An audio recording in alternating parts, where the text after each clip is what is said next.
నేను ఇక్కడ తమలపాకులు తీసుకున్నాను. ఒక 6 నుంచి 7 తమలపాకులు తీసుకున్నాను. బాగా వాష్ చేసి ఒక బట్టతో తుడిచాను. ఈ తొటములు ఉన్నాయి కదా, ఇవి కూడా నేను పక్కన పెడుతున్నాను. అలాగే నేను ఇక్కడ ఒక మిక్సీ జార్ తీసుకున్నాను.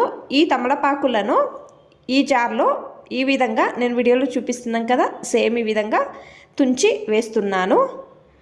వేసిన తర్వాత నేను ఇక్కడ కొంచెం శొంఠి తీసుకొని పైన పొట్టు తీసి ఈ విధంగా కట్ చేసి తీసుకుంటున్నాను.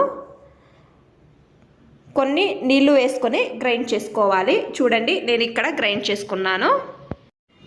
నేను ఇక్కడ ఒక బౌల్ తీసుకొని స్ట్రెయినర్ తీసుకొని మనం ఇందాక గ్రైండ్ చేసుకున్నాం కదా తమలపాకు, ఆ రసాన్ని ఈ విధంగా వడగట్టుకోవాలి. నేను వీడియోలో చూపిస్తున్నాం కదా, సేమ్ ఈ విధంగా ప్రెస్ చేస్తే చాలు రసం అనేది వస్తుంది. చూడండి, ఈ విధంగా నేను ఇక్కడ ఈ రసాన్ని ఈ బౌల్లో తీసుకున్నాను. నేను ఇక్కడ ఒక బాండ్లీ తీసుకున్నాను. స్టవ్ ఆన్ చేసి బాండ్లీ స్టవ్ పైన పెట్టాను. కొన్ని నీళ్లు తీసుకోవాలి.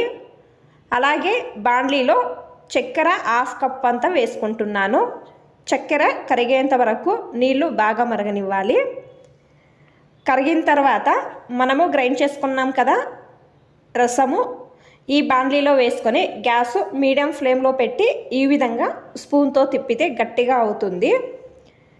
చూడండి, నేను వీడియోలో చూపిస్తున్నాను కదా, సేమ్ ఈ విధంగా కావాలి.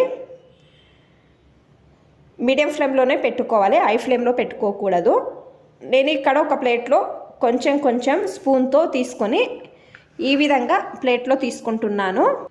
ఈ విధంగా రెడీ అయ్యాయి. ఇది పిల్లలకు ఇవ్వడం వలన జీర్ణము బాగా అవుతుంది.